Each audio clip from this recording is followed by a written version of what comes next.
A'udzu billahi minasyaitonir rajim. Bismillahirrahmanirrahim. Allahumma ati sultanil azim waddil manil qadim waddil wajil karim wa waliyil kalimati tamati wa'da awatil mustajabati akilil hasan wal husaini min anfusil haqqi anil qadrati wa nasirina walil insi wal sini wasyaitin wa iyyaka tuladina kafaru la yusrikunaka bi absurihim lamasamu dzikra wa yaquluna innahu la majnun wa ma huwa ila dzikrul alamin wa mustajabu lukmanil hakim wa warisa sulaimanu dawuda alaihissalam al-wadudutul arsyil majid tawil umri wa sahih jasati waqti hajati waqsir amwali wa auladi wa habibni linasi ajma'in wattaba'idil adawada kullaha min bani adam alaihissalam man kana hayya wa yakul qulu al-kafirin wa kuzal haqqa wa zahuqa batilu inal batila kana syahuqa wa nunasilu minal qur'ani shifa'u wa rahmatul lil mu'minin wa la yasidu dhalimina illa kasara subhana rabbika rabbil izzati amma yasifun wassalamun ala mursalin walhamdulillahirabbil alamin. Al-Fatihah. Bismillahirrahmanirrahim. Alhamdulillahirabbil alamin. Arrahmanirrahim. Maliki yaumiddin. Iyyaka na'budu wa iyyaka nasta'in. Ihdinas siratal mustaqim. Siratal ladzina an'amta 'alaihim ghairil maghdubi 'alaihim waladdallin. Amin. Oke pemirsa, nih angin datang melalui wasilah doa nurbuat. Alhamdulillah melalui wasilah doa nurbuat angin pun bisa dipanggil. Itulah bukti bahwa sejatinya setiap amalan apapun pasti ada manfaatnya asal kita iman dan yakin. Oke, udah cukup. Oke, angin berhentilah. Cukup. Oke, sudah, tenang. A'udzu billahi minasyaitonir rajim. Bismillahirrahmanirrahim. Allahumma ati sultanil azim waddil manil qadim waddil wajil karim wa waliyil kalimati tamati wa'da awatil mustajabati akilil hasan wal husaini min anfusil haqqi ainil qadrati wa nasirina walil insi wal jinni wasyaitin wa iyyaka dzulatina kafaru la yusrikunaka bi absarihim lama sami'u dzikra wa yaquluna innahu la majnun wa ma huwa ila dzikrul alamin wa mustajabu lukmanil hakim wa warisa sulaimanu dawuda alaihissalam al-wadudutul arsyil majid tawil umri wa sahih jasati waqti hajati waqsir amwali wa auladi wa habibni linasi ajma'in wa taba'idil adawata kullaha min bani adam alaihissalam man kana hayya wa yakul qulu alal kafirin wa kuzal haqqa wa zahuqa batilu inal batila kana syahuqa wa nunasilu minal qur'ani shifa'u wa rahmatul lil mu'minin wa la yashidu dhalimina ila kasara subhana rabbika rabbil izzati amma yasifun wassalamun ala mursalin walhamdulillahi rabbil alamin. Al-Fatihah. A'udzu billahi minasyaitonir rajim. Bismillahirrahmanirrahim. Alhamdulillahirabbil alamin. Arrahmanirrahim. Maliki yaumiddin. Iyyaka na'budu wa iyyaka nasta'in. Ihdinas siratal mustaqim. Siratal ladzina an'amta 'alaihim ghairil maghdubi 'alaihim waladdallin. Amin. Kopi dulu ya.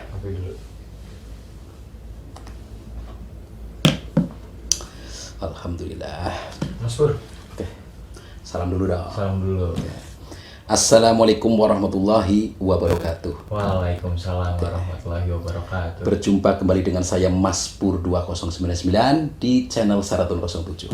Oke pemirsa, pada kesempatan kali ini nih saya bersama tim Saratun 07 akan membahas tentang ilmu avatar. Ilmu avatar. Ilmu avatar itu ilmu pengendali tentang elemen. Angin, air, api, dan tanah. Nah, itu Val. Lu bingung ya? Bingung nih Mas Pur. Mungkin cuma ada di film-film ya? Iya. Ya, sebenarnya aslinya ada. Aslinya ada. Tapi tergantung seberapa kita meyakininya. Kalau nggak percaya ya nggak ada. Kalau kita percaya ada. Itu aja. Kan tergantung cara kita menilai. Betul. Ya. Terus apa yang mau dipertanyakan? Nah Mas Pur, apa hubungannya sih Mas Pur? Yang tadi Mas Pur tuh baca ayat apa dengan hubungannya ilmu avatar, ilmu elemen tuh dengan ayat yang Mas Pur bacakan tuh apa tuh Mas Pur? Itu namanya nurbuat ya. Itu tadi Nurbuat. Iya, doa nurbuat. Oh, doa. Jadi doa yang dulu pernah diamalkan para nabi ya. Nah itu dulu Nabi Muhammad pun pernah mengamalkan doa nubuat. Nah doa nubuat itu isinya tentang hajat, keinginan kita, hajat di doa nubuat ada tentang kekuasaan Allah, kebesaran Allah, bahwa sejatinya Allah itu memelihara alam semesta beserta isinya, dan Allah berkehendak atas segala sesuatunya. Dan juga perihal-perihal tentang mujizat para nabi. Ya, salah satunya ya nabi-nabi yang dikasih kepercayaan sebagai penyampai. Nah, dan juga di situ ada tentang mujizat para nabi. Ya, salah satunya tentang pengendali elemen itu. Di nubuat itu komplit, doa nubuat. Berarti setiap nabi itu punya ilmu elemennya masing-masing ya? Punya masing-masing. Ini kayak contoh nih, kayak Nabi Nuh. Nabi Nuh itu dikasih ibaratnya salah satu mujizatnya ya, itu pengendali elemen air. Nah, kalau Nabi Hud itu elemen angin. Nabi Ayub elemen tanah. Nabi Ilyas elemen angin. Nabi Ilyasa elemen angin. Nabi Syuaib elemen elemen api. Nabi Daud elemen logam. Nabi Sulaiman elemen angin. Nabi Ibrahim elemen api. Nabi Soleh elemen tanah. Nabi Musa elemen air. Dan Nabi besar kita Nabi Muhammad SAW itu semua elemen. Semua elemen. Iya. Ini pusatnya ya. Pusatnya. Makanya untuk ibaratnya ini kalau secara spiritual ya, untuk memfungsikan mengendalikan elemen, ya tetap kita pertama minta ridho ke Allah, karena Allah yang maha berkehendak ya. Nah, yang kedua pun kita harus bertawasul kepada para nabi yang dipercaya memegang elemen-elemen itu.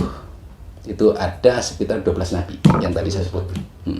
Itu tadi kayak Nabi Nuh alaihissalam, Nabi Hud alaihissalam, Nabi Ayub alaihissalam, Nabi Ilyas alaihissalam, Nabi Ilyasa alaihissalam, Nabi Syuaib alaihissalam, Nabi Daud alaihissalam, Nabi Sulaiman alaihissalam, Nabi Ibrahim alaihissalam, Nabi Soleh alaihissalam, Nabi Musa alaihissalam, dan Nabi Muhammad sallallahu alaihi wasallam. Itu jumlahnya 12 yang dikasih kepercayaan memegang tentang elemen-elemen itu.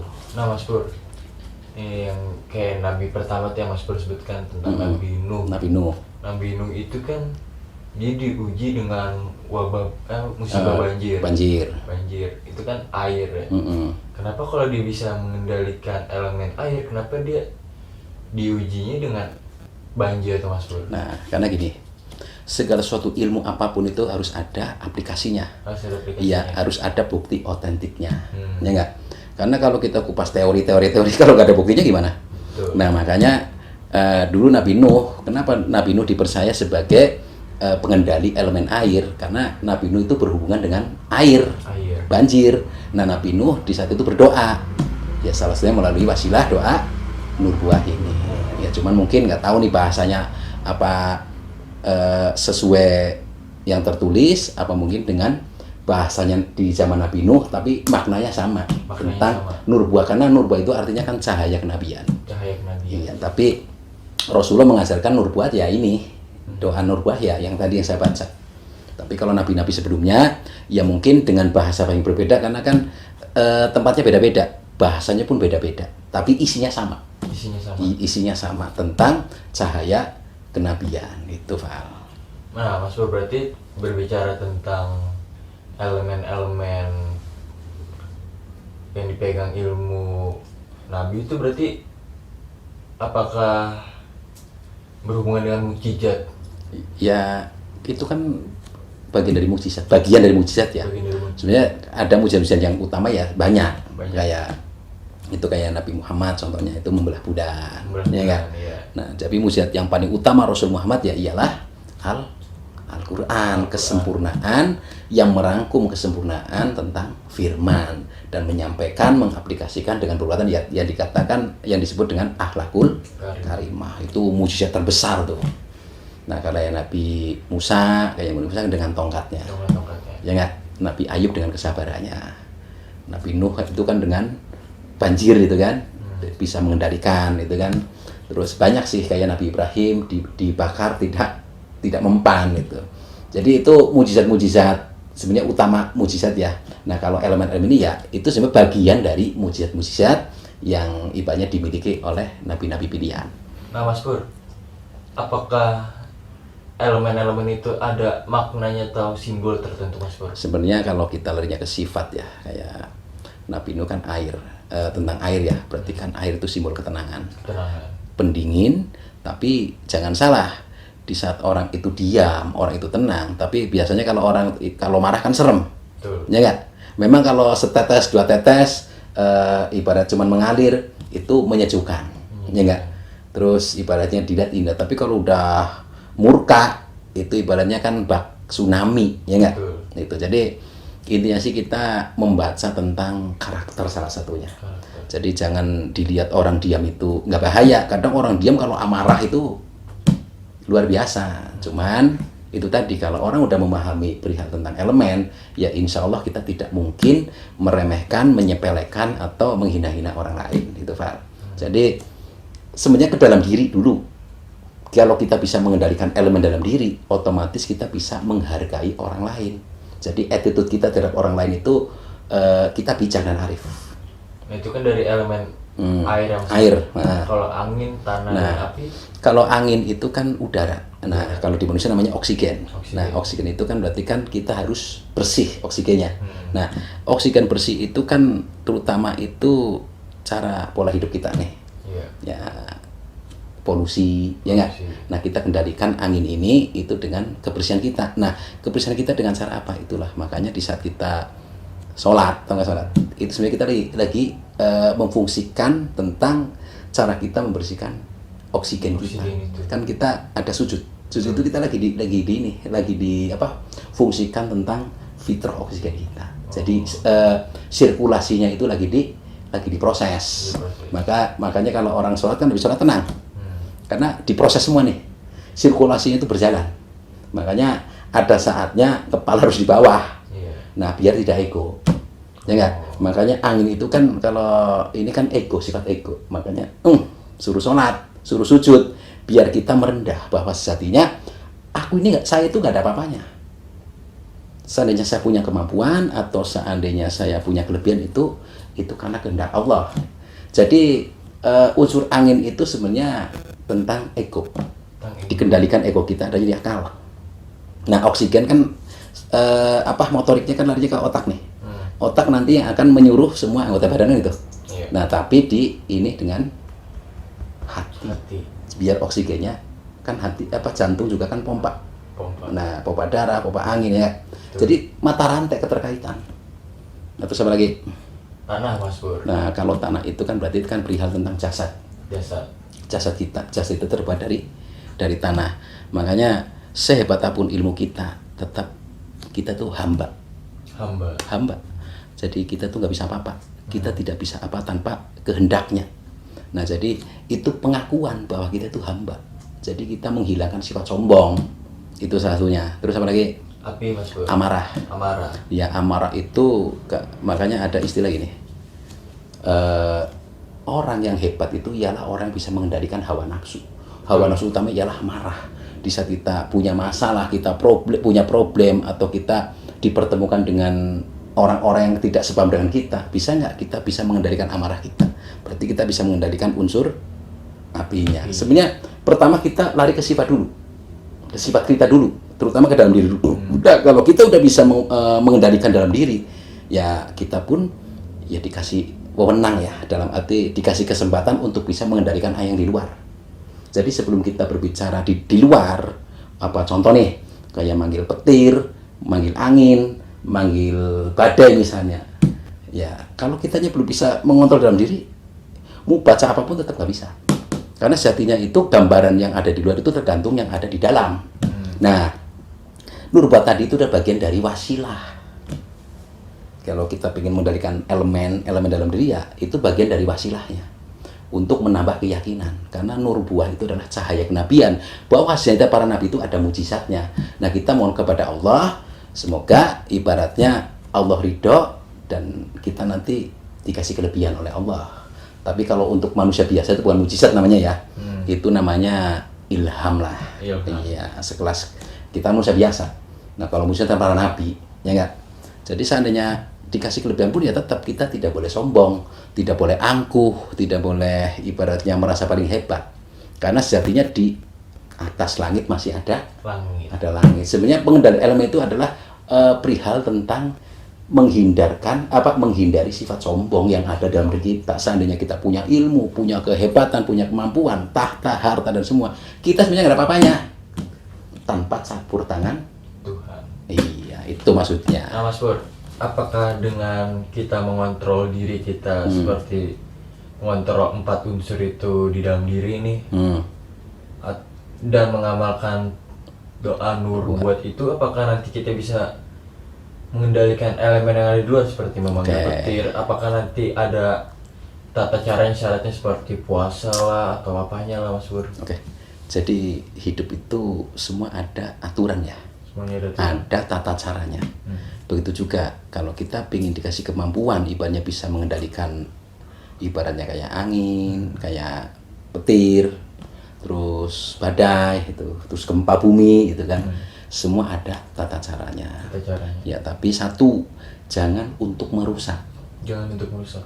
Itu hanya sebatas pembuktian aja. Bahwa sejatinya keimanan dan keyakinan kita kepada Allah itu bisa mengendalikan semua. Tapi tetap Allah lah yang punya kehendak. Biarpun kita baca bolak-balik ribuan kali juga kalau Allah nggak berkehendak ya enggak. Ya enggak? Jadi intinya sih kembali ke kehendak. Makanya ada istilah la ilaha illallah al-malikul hakul mubin Muhammadur Rasulullah sotikul wadil amin. Tiada Tuhan selain Allah, bahwasanya Allah duduk pada haknya dan dinyatakan, dan Muhammad ialah manusia yang dipercaya dan dijamin kepercayaannya. Nah berarti semua tetap kita mohon ridho sama Allah. Yang kedua, karena Allah memiliki seorang ciptaan ya, seorang makhluk pilihan ya yang bernama Rasul Muhammad sebagai gudang atau sumber ilmu.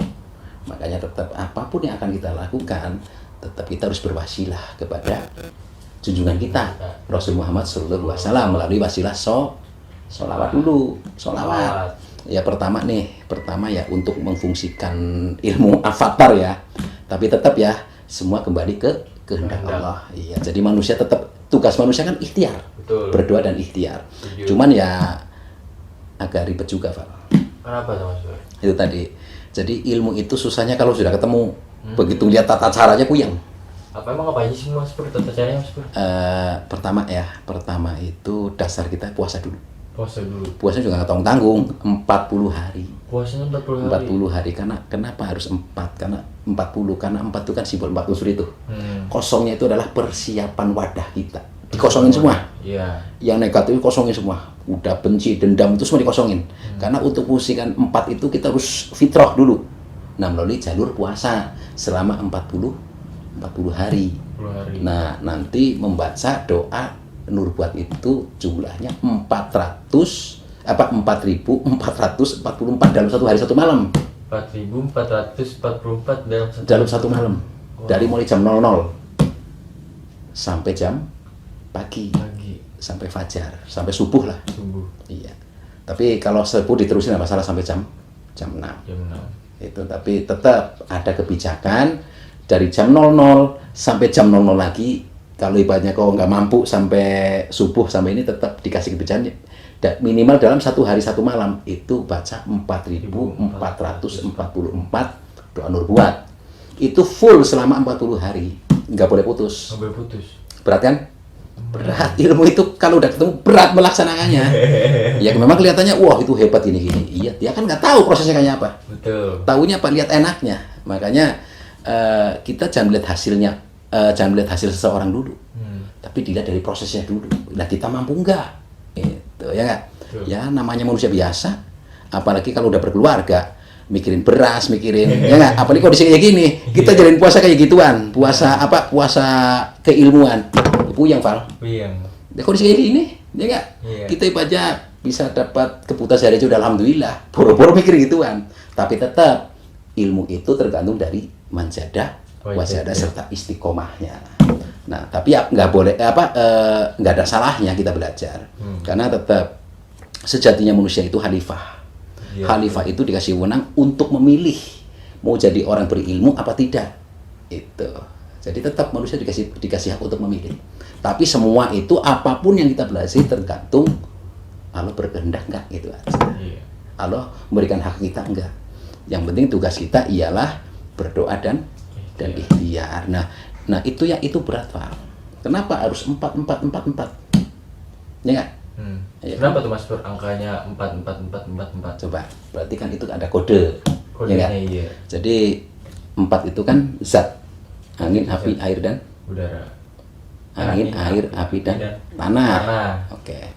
4 kedua tentang akhlak, sidik, tablik, amanah dan fatona. Nah 4 yang ketiga tentang nafsu, mutmainah, awamah, amaroh dan sofiyah. Nah ini 4 yang terakhir yang berat nih. Apa tuh Mas Pur? Kolbu, jais, faiz, lubs. Ini larinya ke keyakinan dan keimanan. Kalau udah bisa memfungsikan 4 itu, insya Allah dikasih kesempatan untuk bisa berinteraksi. Bahkan bukan cuma mengendalikan angin, api, air dan tanah aja ya, juga berinteraksi dengan makhluk gaib. Dengan makhluk gaib juga ya Mas Pur? Iya, kan ini. Di dunia itu nggak ada nggak mungkin, ya nggak? Karena bagi Allah itu nggak ada kata sulit untuk menghendaki makhluknya untuk bisa. Cuman itu tadi godaannya apa? Sombong. Tuh Pak, makanya godaan orang berilmu itu satu Pak, sombong. Nah sombongnya itu kadang merasa paling hebat, nggak mudah terima masukan, mudah menyalahkan orang, ya nggak? Dan seolah-olah yang dijalani kita itu merasa paling baik. Itu godaan orang berilmu. Makanya orang berilmu juga tanggung jawabnya gede. Ya kalau kita nggak bisa bawa ilmunya, jadi bumerang buat kita. Nah itulah. Paham nggak? Paham. Jadi selama ini nggak yang bertanya-tanya tentang ilmu avatar ada nggak? Itu ada. Nah tinggal kitanya yakin nggak? Itu aja. Untuk itu kan dari Nabi ya, dari para Nabi. Apakah di Indonesia atau Nusantara sendiri ada pemegang ilmunya Mas Pur? Ya sebenarnya gini, zaman-zaman dulu juga leluhur kita ya pada megang. Cuma kan dengan tata cara yang berbeda. Nah sebenarnya kayak contoh nih, ada kalau di Jawa itu ada ilmu namanya ilmu kala cakra ya. Ilmu kala cakra. Itu sama, pengendalian tentang unsur aja, tentang elemen itu. Itu kan tentang cakra. Cakra itu kan mencakup tentang arah mata angin. Sama. Tahu kan bacanya? Tahu. Ya, yang udah dikupas kan kala cakra. Nah itu salah satunya. Terus ada kuku banyu. Apa? Kuku banyu. Kuku banyu. Itu kan unsur air juga. Banyu kan air. Ya nggak? Saipi angin. Itu unsur angin. Brajamusti itu unsur api. Ya betul. Nah, terus itu rengkah gunung itu unsur tanah. Ada nggak? Ada. Nah, digabung induknya namanya kala cakra. Penggabungan dari 4 ilmu itu digabung jadi kala cakra. Itu di Jawa, ya enggak? Nah, ini kan versi kita nih, versi ibaratnya ya kita kan seorang muslim ya. Jadi ya kita ngikutin sesuai dengan keyakinan kita. Tapi ya kita pun nggak salah ibaratnya untuk belajar yang lain karena ilmu jangan dibatasi. Jangan sekali-kali kita membatasi ilmu. Semua ilmu itu baik. Nah, tinggal manusia sendiri cara makainya bagaimana. Jadi baik buruk itu tergantung di aplikasi pemakaiannya. Kalau ilmu itu nggak jelek, baik semua. Mau hitam mau putih tergantungnya makainya. Tapi kan kita punya keyakinan sendiri. Tapi kita pun tidak boleh menyalahkan keyakinan yang lain. Paham nggak? Paham. Jadi tetap kita harus bijak dan arif. Jadi bijak di saat kita menerima atau sudut pandang, tapi arif pun di saat kita menyampaikan. Itulah sejatinya orang berilmu. Paham kan? Paham. Gimana nih? Udah. Dan kita tinggal session selanjutnya ya. Nanti bahas tentang apa yang belum pernah dikupas. Santet ya. Santet Mas. Ya udah nanti session kita bahas santet ya. Iya. Tentang metode santet dan cara pencegahannya. Karena tetap itu tadi gaib itu ada. Nah, terus manusia juga kan punya banyak ulah. Ada yang baik, ada yang buruk. Nah, tapi kita sebagai manusia ya saling memberi saling mengingatkan. Ya kalau mau dipakai ya silakan, nggak pun ya masalah. Karena tugas kita hanya menyampaikan, bukan memaksakan. Setuju. Ya nggak? Benar-benar. Nah, namanya juga fastabikul khairat, berlomba-lombalah dalam kebajikan. Ya seandainya pun kita belum bisa berbagi secara materi, belum berbagi secara ibaratnya tenaga atau apapun, ya kita berbagi secara apa yang pernah kita pelajari ya kita sampaikan.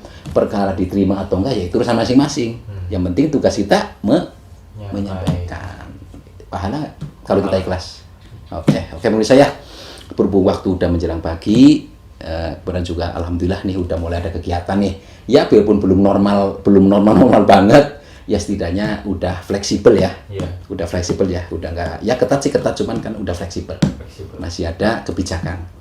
Ya semoga keadaan seperti ini semoga cepat berakhir. Amin. Ya ayolah kita saling mendukung, jangan menentang aturan dan ikuti apa yang udah ada, apa aturan yang sudah ada. Jadilah warga negara yang baik, gitu ya. Oke pemirsa, jangan lupa ya. Oh ya nanti dulu Val. Ngopi dulu Mas. Iya, oke.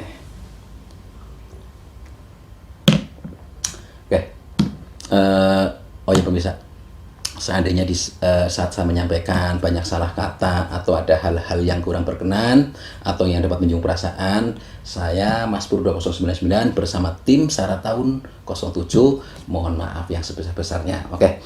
Dan jangan lupa ya, like, share dan subscribe di channel Sarah Tahun 07 bersama saya Mas Pur 2099. Wabillahi taufiq wal hidayah. Wassalamualaikum warahmatullahi wabarakatuh.